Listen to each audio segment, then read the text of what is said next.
Hey folks, you know Randy Marion Ford Lincoln in Statesville is known for the prices and selection, but I tell you what, you may not have known the distinction that this store received with Ford and Lincoln this year. We received the President's Award for 2023 for Ford for the 5th year in a row. We also received it for Lincoln for the first year, and I tell you, those awards don't come easily. It all boils down to taking care of the customers and having the vehicles you want in stock for you to buy. The following is a paid program and does not necessarily reflect the views of WSIC. I want to see the kind of industries that are opening up. This is Local Biz Now with Joe Vagnone, where your business matters. Local Biz Now. You have to determine what is working, what isn't working. Joe Vagnone is a respected business broker, helping individuals buy and sell businesses. Joe has successfully owned and operated many companies in a variety of industries. This is Local Biz Now, because your business matters. Yeah.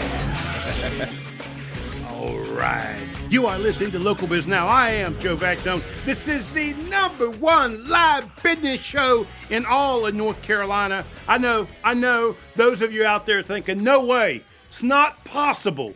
Just don't want to believe it. Okay, in that case, let me tell you what we got going on. We've been doing the show 11 years strong, still going at it.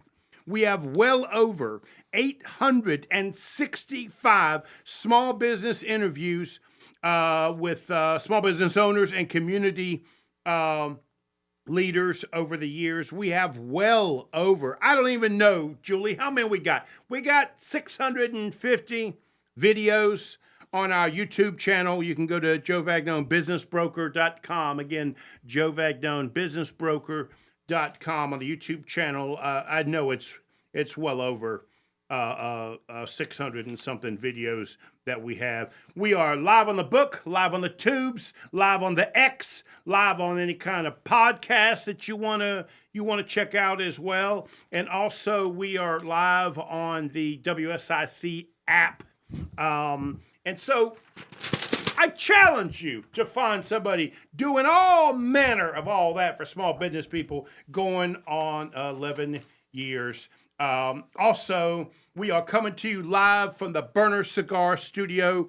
Burners is the home of the finest premium cigars and cigar smokers in the world. Great people, premium cigars. Life is good at Burners Cigars. They're located in Birkdale Village and also on Highway 16 in Denver. Go on by there and tell them Joe sent you, and your first cigar is on me.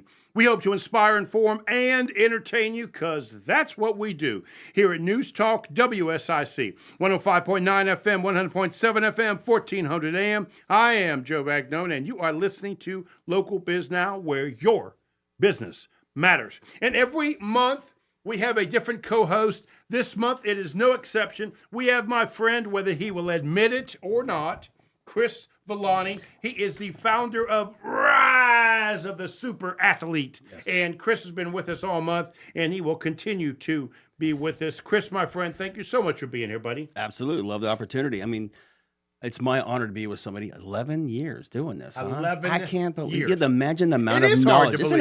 It's almost like an encyclopedia set of the A to Z, what to do and what not to do, and the lessons you can learn. I mean, I think for anybody who wants to get into business, this would be a resource they would tap into. And you've been with me over the years. Matter of fact, you are the top co-host that we have had over the years that you've been on. And to me, if you go to the YouTube channel, what you'll see is we've broken them up into different scenarios, whether it's marketing, in your case, it's coaching and motivation, education, that sort of stuff. Yeah. We've had small business events over the years. We've got those events on there. It's people that have written a lot of books and that sort of stuff. Most of, if not all of, is business related, small business related. That's my gig. That's my thing. And you kind of fit right into that. What's interesting, your business is helping mostly college athletes, It's- high school It's athletes? probably high school, about 11 years on up. It's usually the athlete that's trying to do like either a really good high performing athlete trying to get to like an All-American level, scholarship level, pro level. There's somebody who's wants to do something that's big in the nation. But I work with all types. But when you talk about the mindset of the people when you talk about business is the same thing. That's How where do I you was headed become with the that. best? How do you have an Olympic type mindset to go after what you're trying to do? And along the pitfalls, what the lessons you can learn, and how would that person look at something, whereas other people won't. And that's where I was headed. Yeah. You and I, over the years, have learned Yeah. that your athletes that want to be great. That's right. They're already good. Yep. They know they're good when they come Yeah. to you, right? Yeah. They want to be great. Yeah. They want to perform at a level that right. they see in their mind's Right. eye is Right. exceptional, Yes. right? I see business people just like Same that. thing. How are you going to stand out with Right. and not be like the same old coffee shop? Right. What separates you like a Starbucks or something else out Right. there? And this is the way you can do it. Define what it is, how you want to do it, and market to your. Here's a lot. What's interesting, and you and I can probably talk about this. A lot of people get into business and they don't define who they're really marketing to, and they become lost in noise. Whereas if you have somebody like Apple or someone like Richard Branson, everyone knows who they are, but everyone else kind of gets lost in the noise. You kind of take and just remove the noise and make them shine. Right. Yeah.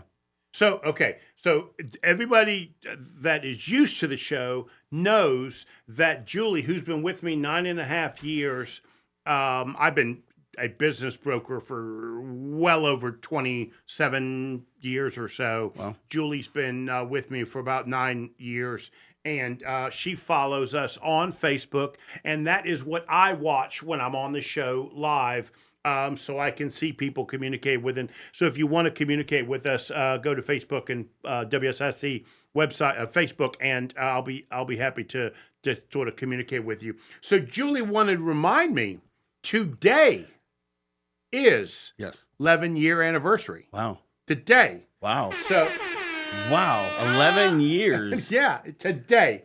And we have 669 videos on our YouTube channel. You know, Wilton, you really could do better than that. You know, I mean, if that's the best you got, Wilton, you've been here 11 days. I've been there 11 years, and that's the best you got for me is a little meh, meh, meh, meh, meh. I mean, this should be like some sort of... I think that's Wilton pushing on a kazoo.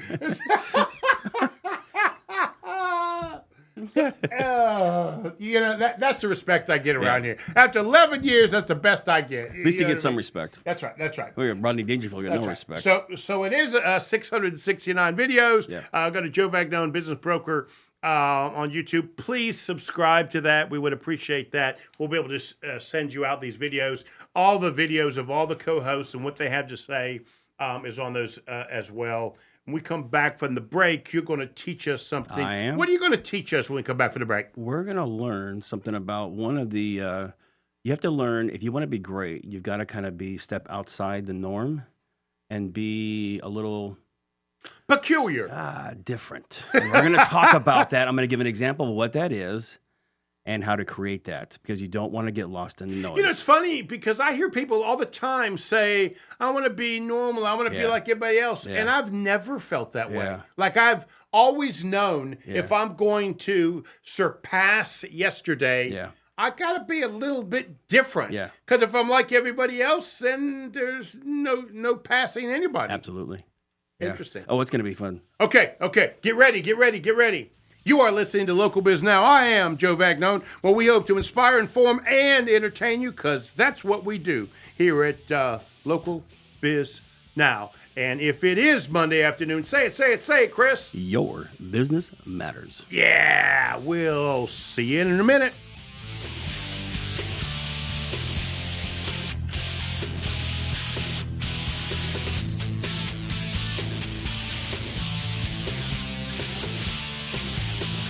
Everybody know We'll Wilton return to is Local no Biz count, Now. no good for nothing, aggravating, a little kazoo. 11 years, and that's the best Wilton got is a little kazoo. He was making fun of me. I was just getting used to JoJo. go. And now Wilton come back with the kazoo. Plenty of sunshine. Still not all that sticky today. But we really start to feel Julie, I want to file a formal protest on Wilton. Who do I have to file that with? Who do I got to file that with? William, you go by William or Bill? William. Nice to meet you, Joe Vagnon. Chris Villani won. You just heard how the show goes, so if you want to leave, now's a good time. Yeah. The only thing I need you to be aware of is just volume. Here is your WSIC community calendar. Langtree, Lake Norman, and Mooresville presents Vegas McGraw. He got his own podcast. He knows how to do it. He could run that board without you right now. The Langtree Live free concert series powered by Waves Entertainment begins Thursday with Vegas McGraw. The Center Stage Alliance holds the Bluegrass. Hey, well, could you get me my water? It was on the counter, I think. I made it, but I didn't bring it. The Iredell County Fair. My mouth got a little dry. I'm making fun of you. The 88th annual event, sponsored by the Kiwanis Club, features some of the best entertainment in the area, including go-kart racing. Julie told me to leave Wilton alone.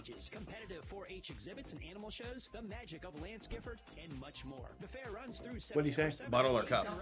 It was a cup. At 5 p.m. and on weekends. I think it was sitting right there by the coffee machine. Kids 6 and under are free. Carnival ride tickets and wristbands. William, we appreciate you coming in, buddy. Ticket box. Enjoy the Iredell County Fair for You're not late. The first half of the show was a co-host. Second half is all yours, so you didn't miss it. We didn't miss you one bit. Thanks, man. Main Street businesses will feature handmade items produced by the social district and enjoy live music at the Crazy Pig Stage on 402 South All Beach, right. Davidson, beginning at 2 p.m. On September 7th, see the top riders from the Monster Energy AMA Supercross Championship as they compete on a custom-built course at ZMAX Dragway. The playoff opener features a two-moto format for the... Well, I'm not sure. You see the one that says 128, 129? Up. Plenty of drama and It goes 29, then it goes to the 10. The 10 is the intro. Right, so we got 23 seconds of the intro. 23, and then we go to the intro. Intro. That's what we do. I don't know. I can't understand the darn The thing. biggest super motocross race of the year. Visit CharlotteMotorspeedway.com or the CMS app for information and details. To keep up with all the events happening around the community, and more, including amazing videos, download the WSIC News app today. Now more Local Biz Now with Joe Vagnon on 105.9, 100.7 WSIC. Local starts here.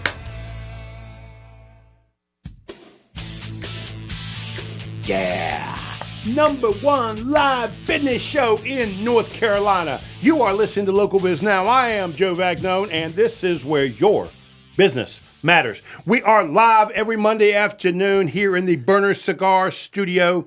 Hopefully you will stop by Burner Cigar in Birkdale and on Highway 16 and tell them Joe sent you. Stop by there. Just a great group of people. We were saying before we were rudely interrupted by a horrible celebratory sound that we've been doing this show 11 years today. Yeah. Wilton is doing that just to bother me. And Chris, you've been at least 7 or 8 times. Yeah, easy. That you've been on. It's been a lot. It kind of is one of those things where it's kind of like Christmas, keeps coming around every year. Yeah. You know. So before we went to break, I made it clear to everybody that the co-hosts must present us with some kind of information to inspire, inform, and entertain us. So what you got for us, buddy? Well, today we're going to talk about something that's really kind of cool. I love it, and this is going to be, while it's targeted towards athletes, will also go towards business people, so take notes. So May 6th of 1954, can you guess what happened on that day? And don't go ahead and shoot out anything. So what's the date again? May 6th, 1954. Well, seeing as though I was not alive, I don't think I have to answer that question. Okay. But that was the Olympics. That was the first Olympics. It wasn't that, but it's close. It's something that's going to be like that. Okay. May 6th, 1954, something was done that people never thought could ever be done. Scientists didn't think it could be done. Medical doctors didn't think it could be done. The whole world never thought it could be done. But then one day, someone did something so amazing that we have now people are doing it almost like it's a daily occurrence. Well, I was going to say walk on the moon, but that ain't going to work, right? Yeah, well, it's about that incredible. It's about that. It's almost that kind of. We can't get them back home. Yeah. We can get them there. We just can't get them home yet. Right. Okay. So back on that day, a guy named Roger Bannister did something. He did the 4-minute mile, and the 4-minute mile before then had never been done, according to history and what we can find out about it. And what's really interesting is people, scientists, medical people, and he was, by the way, he was in the medical field. Said this could never be done, but he had the audacity to say, you know what, try me. And he did something, he figured it out, he trained for it, and he made that happen. And up until now, we have over 1,700 people have already done the 4-minute mile. Now, this is pretty interesting. Why is it that to one time it was possible, and now it wasn't possible? Now it is possible. Right. And then all of a sudden the people are like, well, why even try to, yes, we can do it now. Right. Here's where this becomes important. Because if you're in business or if you're an athlete, you must believe the impossible to make it happen. You must have the audacity. Someone like a Richard Branson, Bill Gates, whoever out there, Elon Musk, to go out there and attack what you're going to go attack. So we're going to talk about. You like Branson because you talk about him a lot. Because he's a rebel. And it's the same thing with Apple with Steve Jobs. These guys are rebels. They kind of think a little bit different. They think, well, can we do it? Everyone's going to say, who do you think you are? And they're the people, I'm the guy that's going to show you different. I'm the girl that's going to show you different.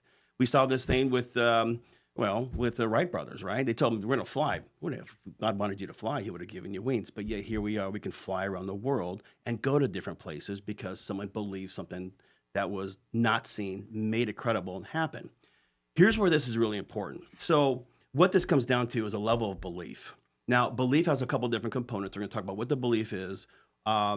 We're going to talk about why you need to change beliefs, and then we're going to talk about how to do it on a level that makes you stand out. Because we talk about this when you have your business, you're talking to businesses who want to stand out. But this is going to be the same thing too. You can try to do everything, but if you don't change your belief, you won't stand out. You'll mix in like the other people. Our goal here, I know the goal with my company, Rise of Super Athletes, Performance Coaching Unleashed, we believe that everybody has the audacity to stand out in their own unique way. And that's what we always strive for every single time we get there. Why? Because they don't want to be unique. Typically, anyone who is a high performer always thinks they're unique, right or wrong. And maybe there's a little bit of, bias to that or something that's to that. Right. But they always believe that they have something better. I can remember when you and I were talking about a year and a half ago, I was laughing. Yeah. And I was saying, Chris, my son. Yes, great example. He wants to start, powerlifting. Right. And he told me he wanted to break the North Carolina record. Absolutely. And I remembered laughing at him as I was describing that to you. Right. And then I said, but I don't want to discourage him. And you kept this straight face and you said, Joe, why do you doubt that? Yeah. I mean, you had this look like, I can't believe you're laughing at your son. Keep in mind, before then, I don't think he lifted anything heavier than a sandwich. Right. Right?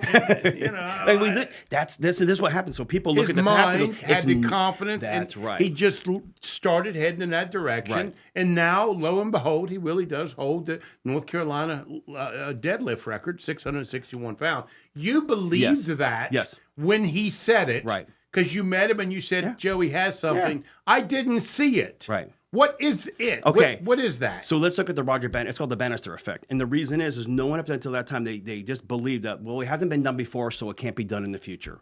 Remember, if you don't have a vision of the future, you will default to the past. If the past does not operate or give you a way to be successful in the future, we already know what's going to happen.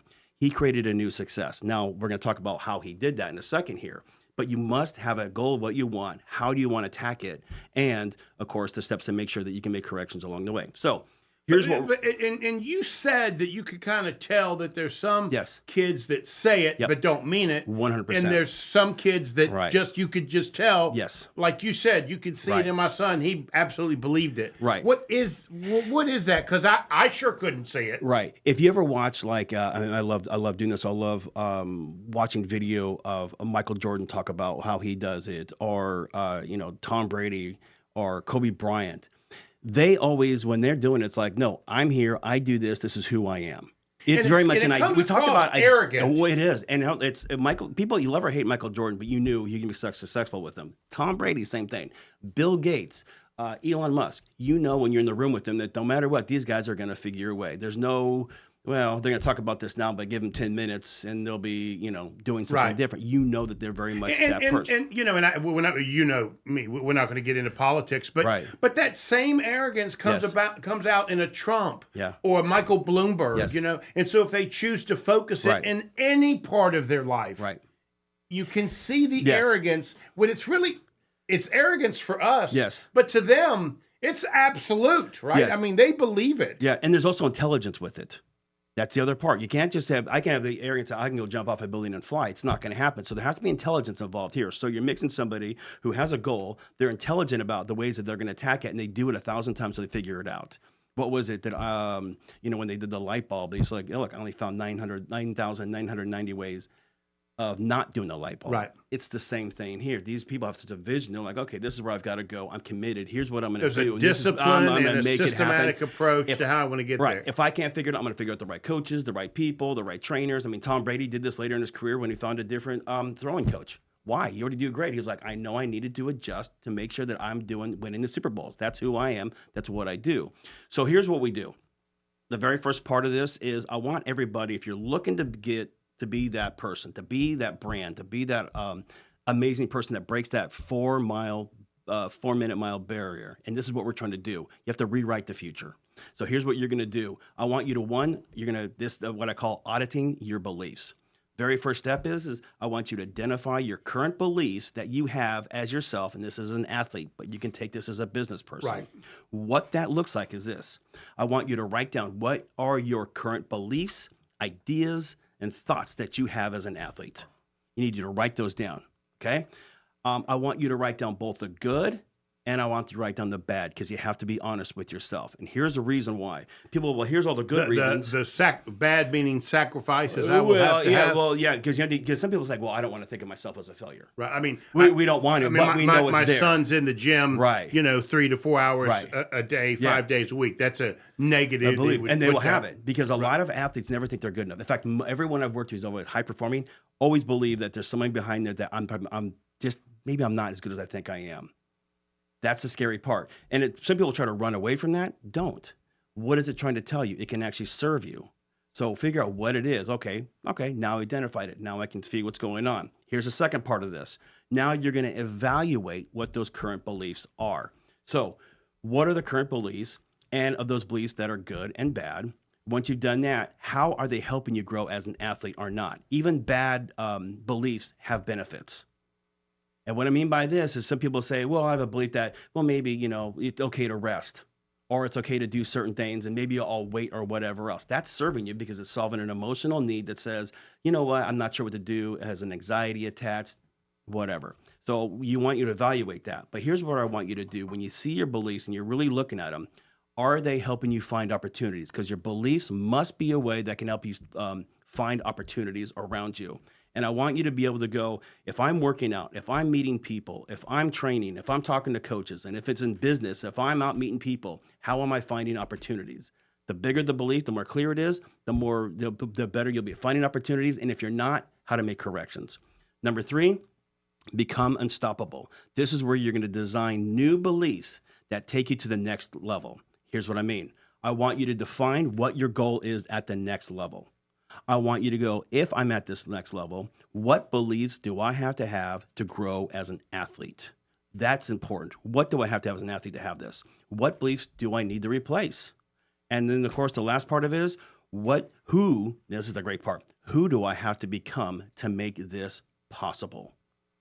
And that's where I'd end this right here. And that's where you gave me the Joe. We're going to start a new Joe 2.0. Right. You were trying to get me to get my mind to think someplace else. If I said this, Joe, you're going to be hanging out with Elon Musk. I'm guaranteeing you're going to live your life different every day because he's always going to be asking, "What are you doing, Joe?" Right. And this, I want the people, if they can go, who do I have to become? And they start reverse engineering that, they'll start changing. Right. That's probably the very most important part. If you can figure out who do I need to become to make this happen, you'll figure it out. Right.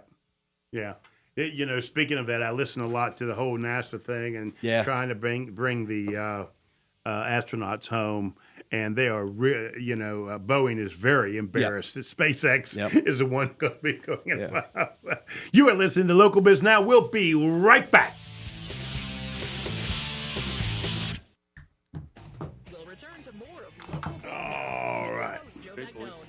Yeah, I'm always trying to figure out when I first started. All right, William, you're up next. Okay. I only have like 3 bullet points I needed to hit, but I realized that, what is that, 12 minutes, 8 minutes, 10 minutes? No, it's amazing how fast time goes by, right? I know, so I'm like, fortunately I'm a fast talker, so I'm like, all right, I'm going to squeeze this in here. Do you have your own podcast? Dude, I'm in the process of transition to somebody else. Oh, really? I've run it for 7. I can't keep doing it with the energy that you bring. After 11 years, after 7 years, it needs somebody else's voice. It needs somebody else's passion to make it do it. Right. So if somebody else wants to do it, so I'm going to hand it off and let them go. But it was all about nurturing the startup ecosystem here in town. Right. And that's become less and less part of my life over the course of the last 7 years. And so it just, we'll start a new one, kind of more in line with you. Where do you live at? South Park. This was a drive for you to get here. Appreciate you coming. That's the reason I'm late. Beautiful area. Appreciate you driving. So, anyways, but we'll start a new one called Speaking of Exits, where we interview entrepreneurs that have sold their business over the course of the last 3 to 5 years. Nice. So that's more of where our clientele is these days. Right. So it just makes more sense to be in that. So, anyways. But yeah, no, I've done this we did it every other week for probably 3 years, and then we kind of lost pace. And so, anyways, but I do enjoy the podcast. So you just have someone who's, you're changing topics. Are we talking also, you're kind of shifting to who your target market is on the whole thing? Yeah. It's going to be to people who have successfully. I was an early investor in Charlotte Angel Fund 1. Okay. There was less than 25 people that were members of that fund when I joined it, and I got frustrated of going to meetings with 25 people there. Asked Greg why we didn't have more members in a 2.5 million city people, or 2.5 million people city. He said nobody knows what startups in Charlotte is because nobody's ever worked for one. So when I go talk to people about being an investor in the Charlotte Angel Fund, they get a blank look on their face. Right. So why don't we start a podcast that helps educate people about what it is? And Greg said, yes, William, start a podcast. And so I started the podcast. Greg runs the Charlotte Angel Fund. I just did it to interview entrepreneurs to help educate folks what angel investing that's was. Great. Yeah, because you hear like I'm from the West Coast. Yeah. And I tell the people Yep. Just got off the phone with a VC investor. Yeah. So you like those terms. You're like, oh, I hear all the time. But you're right. I'm guessing. I would think that you. You're the finest man, Wilton, and all the Cornelius. It's an interesting. Is that what you're going to speak about? Whatever Joe asked me about, I'll start speaking, and then I'll What would you like to shut speak up. about? What would you like to speak about? Because that's interesting right there. But it's up to you on this. Both. I mean, I enjoy talking about. I mean, we've recently. I mean, they'll both pivot in. I mean, if we talk about the podcast, I'm going to talk about why we're transitioning from one podcast to another, which is going to be to focus in on our clientele, and our clientele has become small business owners with net income between $1 and $5 million. Okay. So you start wherever you want, and I'll take it to where you let me take it. Okay. You ready? It's been no problem. Perform history's first ever commercial spacewalks. Tom Busby, Bloomberg Radio. Local Biz Now with Joe Bagnone continues now on 105.9 100.7 WSIC. Local starts here. Yeah. #1 live business radio show in North Carolina. We hope to inspire, inform, and entertain you, because that's what we do here at News Talk WSIC. I am Joe Bagnone, and I'm here with Chris Villani, and this is Local Biz Now, where your business matters. And before we introduce our next guest, fire it up, Wilton. Life can be chaotic, but elegance rises from the ashes. Join me, Josh Johnson, as we rise above the everyday hustle and discover elegance in every draw at Burner Cigar. It's not just a cigar, it's a journey to relaxation. So those of you that are listening on the radio and cannot see this, I'm holding up a really stupid sign that looks like a big puff of smoke, and it says, "This cigar is on Joe." What that means is if you go by Burner Cigar, hold up a sign like this, they say a bunch of different stuff on them, and post that on your social media, we will give you a free cigar of your choice. And again, that's at either location in Brookdale and or the brand new location in Highway 16, Burner Cigar. Go on by there. Tell them that Joe sent you, and your first cigar is on me. And just so you guys know, probably one of the reasons why Chris keeps showing up for this show so often, because I give him cigars every time we leave. I've been doing that for years, haven't I? Great selection. But I have to say, you talk about burners. These guys are great. You walk in there, you're looking, hey, this is what I'm looking for, a type or a style. And they always have been so good about giving me awesome recommendations. I highly recommend these guys. And what I like about it is when I go in, I say, hey, guys, what's new? Yes. Oh, and they're so good at that, too. Yes. Yeah. Yeah. So please go by Burner's Cigar. Tell them that Joe sent you, and your first cigar is on me. Thank you. Thank you, Wilton. I appreciate that. Now, let's get back to the business at hand.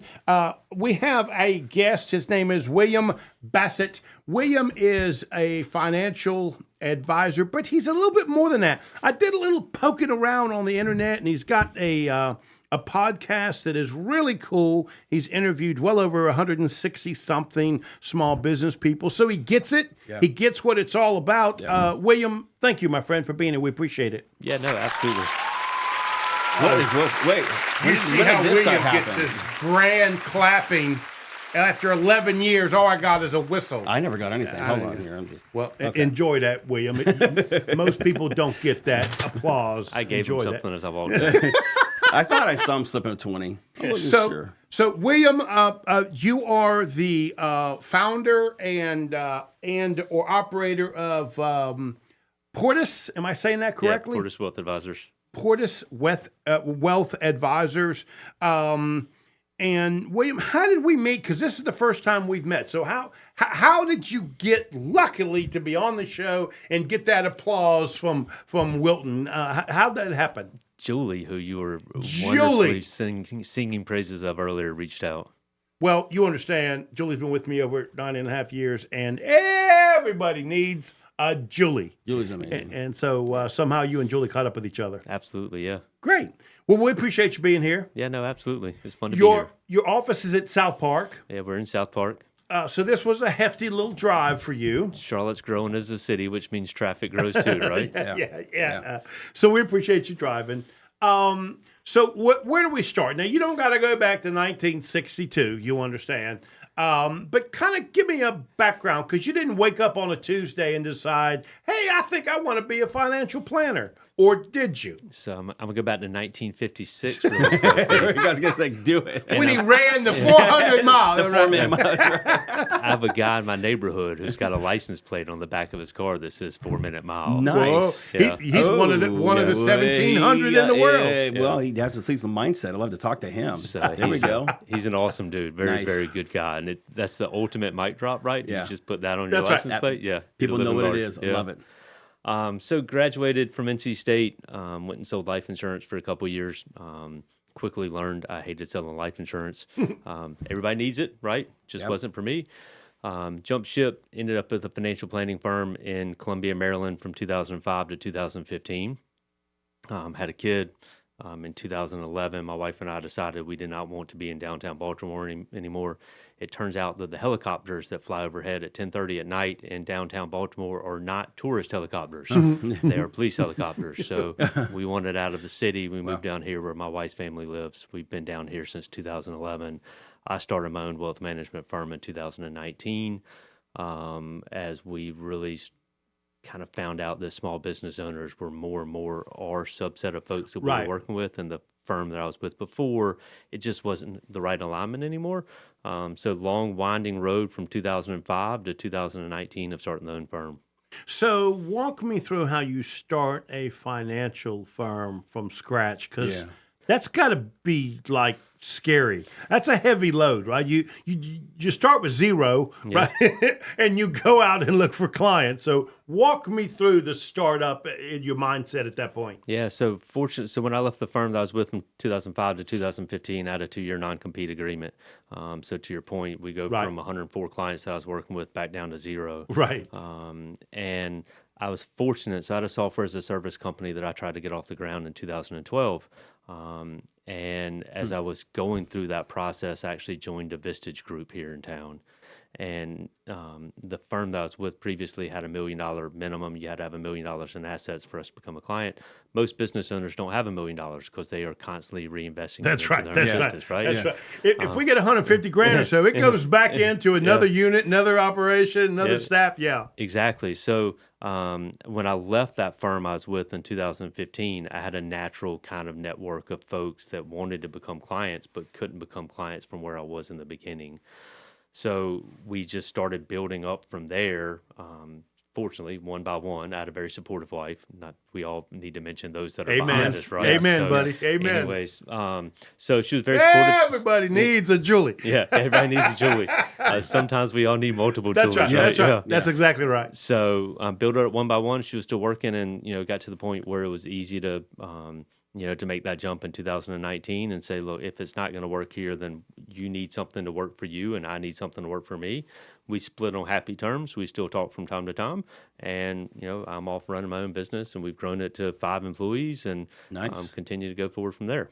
So how is your wealth advisory working? Are you helping them with stocks, mutual funds? What does that look like, the specifics of that? Yeah, so again, we take a very educational approach in what we do. And what we found is that working with small business owners, again, we're typically our typical small business owner client is net income somewhere between $1 and $5 million.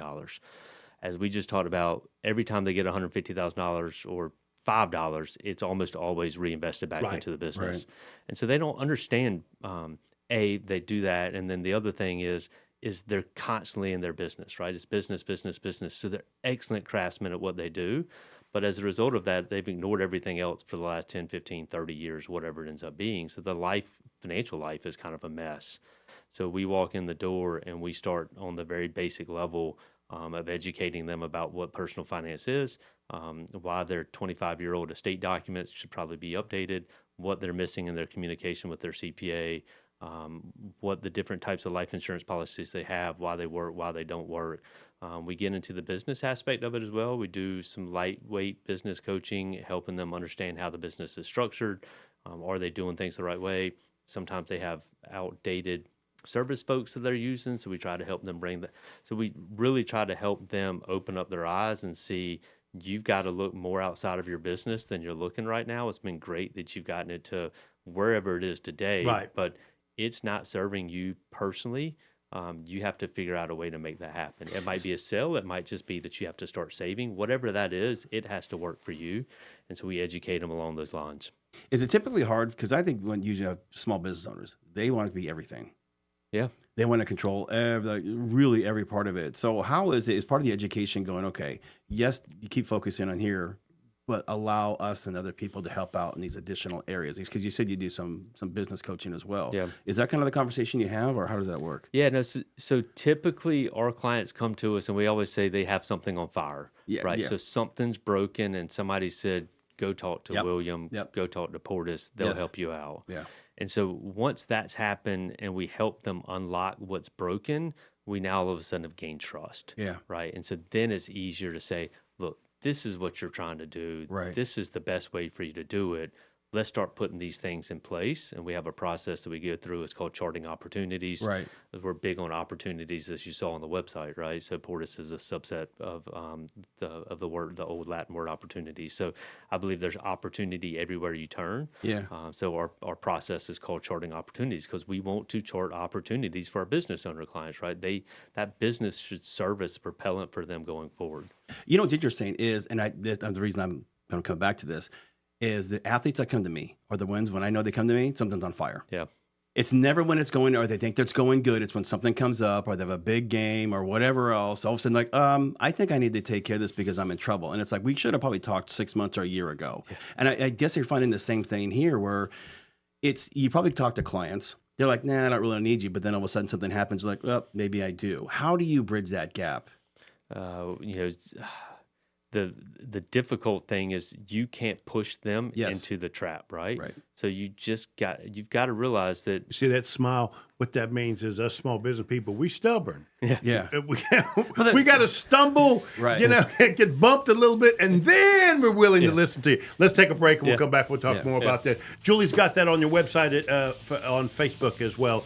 You're listening to Local Biz Now. We'll be right back.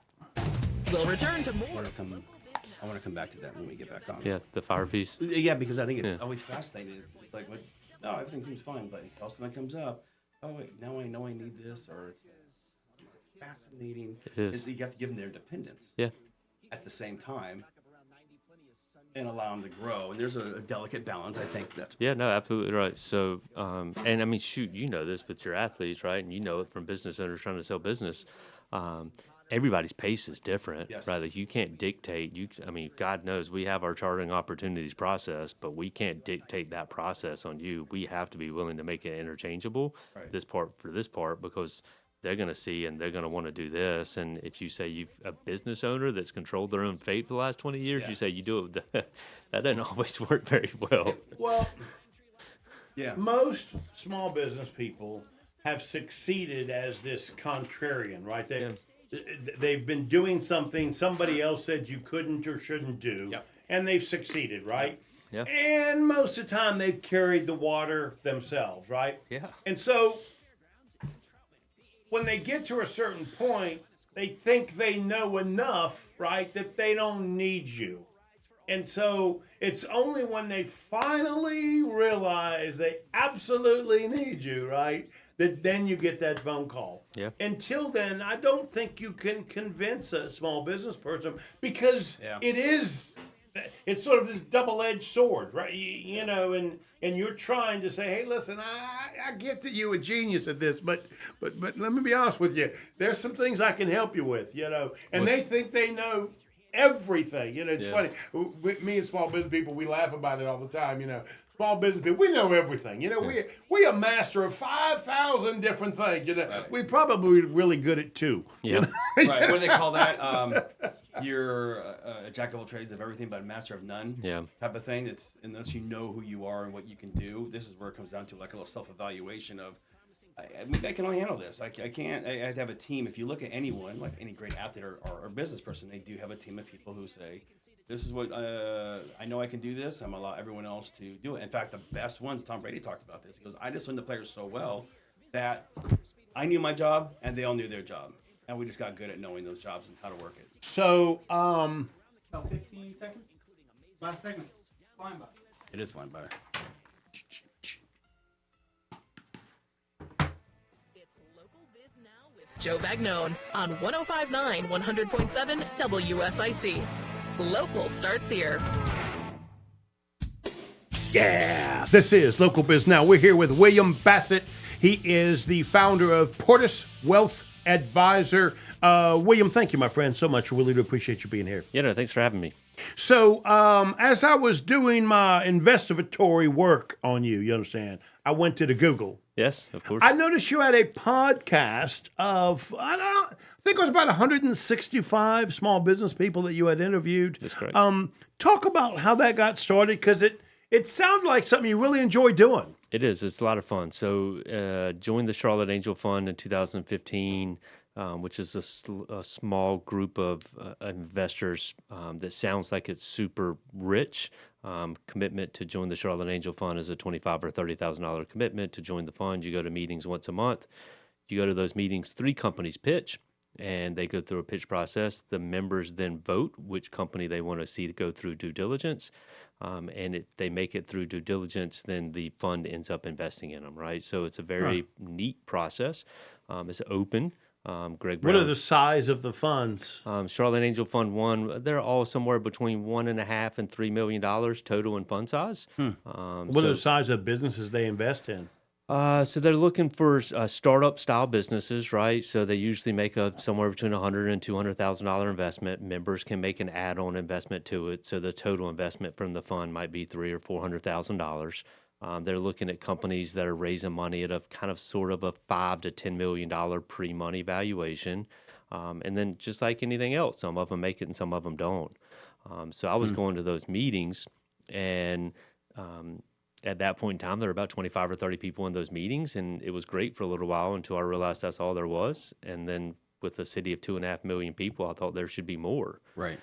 Greg Brown that runs it says nobody here understood what startups were or what angel investing was in 2015. And I said, we should start a podcast. And Greg said, yes, you are correct. You should start a podcast. So I started a podcast. We've interviewed 167, kind of a mix of founders as well as investors to talk about what their struggles are as founders, right? Which eventually gets down to two things. Who is the founder, right? Because that's what everybody wants to know. And then what's the business and how does it succeed? And so if you listen to the podcast, it's 20 or 50% designated to the founder, 50% designated to the business. Interesting. And how they're going to grow it going forward. So love it. I mean, you talk about people that will run through brick walls. Startup founders think that they are invincible. Absolutely. They have to. Yes. Right? Yes. And so they will run into a brick wall or two. Some of them will make it through and some of them won't. That's exactly right. Some of them got the scars to prove it, even though they made it through. That's right. That's exactly right. So what is how can they go to that website if they want to listen to that? So the original name of the podcast was Charlotte Angel Connection because I spun it up in about 10 days. And then we flipped that recently to speakingofstartups.com. Nice. So you can access it that way.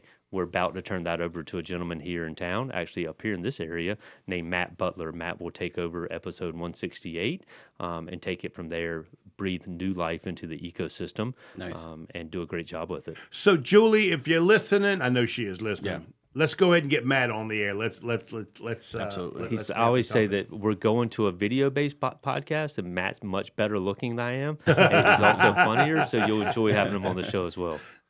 So let's talk a little bit more about your wealth business. What is a good buyer profile look like for you? If there's some small business people out there listening, what does that look like? Again, I mean, so where we've ended up with our niche, most of our small business owner clients that are coming to us these days have about $1 to $5 million in net income, and they have complexity and they have issues that they're starting to become aware of that need to be addressed, and they are forming cracks in their overall system because they've ignored them for too long. And so they're starting to realize it on their own, right? So we go back to what y'all were talking about earlier, right? That ignorance and intelligence component, not arrogance and intelligence, right? So they've been arrogant enough for so long that they could be. Right. They're now becoming intelligent enough that, hey, wait a second, I need to address some of these issues. It's interesting because it's kind of a superpower to have that. Yeah. To really go, I've been doing this for so long, and then to feel like you're letting go, to let someone else actually be a part of it. And I guess it's kind of and that's interesting to see when you have businesses. How do you bridge? And we talked about that, bridging that gap of having someone going, yes, you've done great, but for you to grow to this next level, you're gonna have to do X. Yeah. It's tough, right? Because I mean, oftentimes it's probably a lot the same for both of y'all. It's so much of not a push from us; it's a push from a trusted person that's been through the process already and says they're going to take care of you. Yeah. It's okay to let go of the wheel to a certain extent, right? And so, and for me, I turned 62 years old this year, right? Happy birthday! And I realize financing has changed a lot. Yeah. And what I used to know no longer applies. What I used to think no longer works, right? And I'm either going to have to learn that all over again or contact William. Yeah. Right. And so that's what happens when you get to a certain age as well. So doesn't age have something to do with this? And I'm a little tired. I don't know that I want to study up on the finance and that sort of stuff anymore. Next thing you know, their buddy's talking about retiring. Yeah. And they're looking at, I've got this business that's a phenomenal value. It's put my kids through college. It's done this. It's done that. And they don't want the business, by the way. Yeah, and they're tired of the business. And they're like, well, wait a second. I want that too. Yeah. And so now all of a sudden you put the two and two together. I've got to do something with this business. Right. What is it going to be? What's like when someone starts a business? What is one of the things you think they should consider that's not thought about when they're doing a business? Begin with the end in mind, right? No, all the time. Like you talk about startups all the time. Right. Startups know what they want to do. They want to sell and exit that business. That business is built to sell. Yeah. as a founder of a smaller business, right, you should know what the crux, like, how are you going to extract value out of it? Okay. Is it going to be, are you going to be able to save and create wealth outside of the business? Or is this business going to be one of those things that you build to sell? Now, it might not be the same type of sale that somebody with a startup does, but how are you going to create wealth? Because you don't have a pension plan or 401k or all of that stuff is that corporate America has. You have to create on your own. And so how are you going to, service your family in the long term? So it's an end game. You just, when people get into business, they get into business and they go, well, I didn't really think about what was going to, where I wanted to stop or what I really wanted to do with it. It was just kind of a vehicle for me to get from one to the next. But now that I'm here, I don't know what to do next. Yeah. Do you guys can help with that, with the kind of work with them, or is that part of?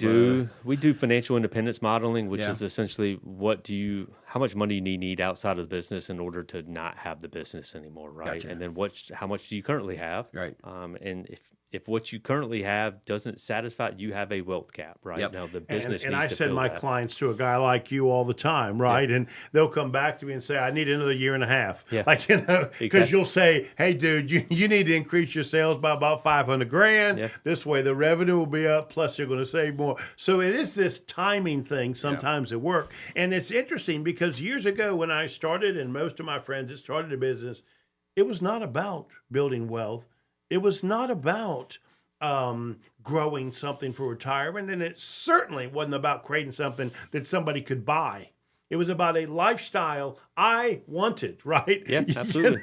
It's only when you get a little older you start to get a little grittier, saying, "Can I make something out of this?" Yeah.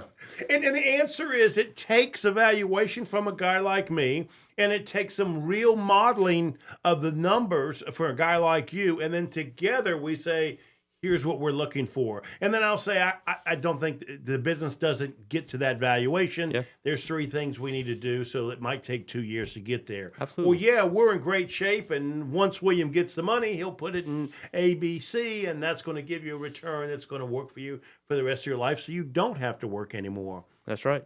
So absolutely. So we always tell them when they come to you that they're going to sell their best investment that they ever had. Yep. And they're going to buy a bunch of crappy investments on Wall Street, right? But yeah, you're exactly right. Yeah.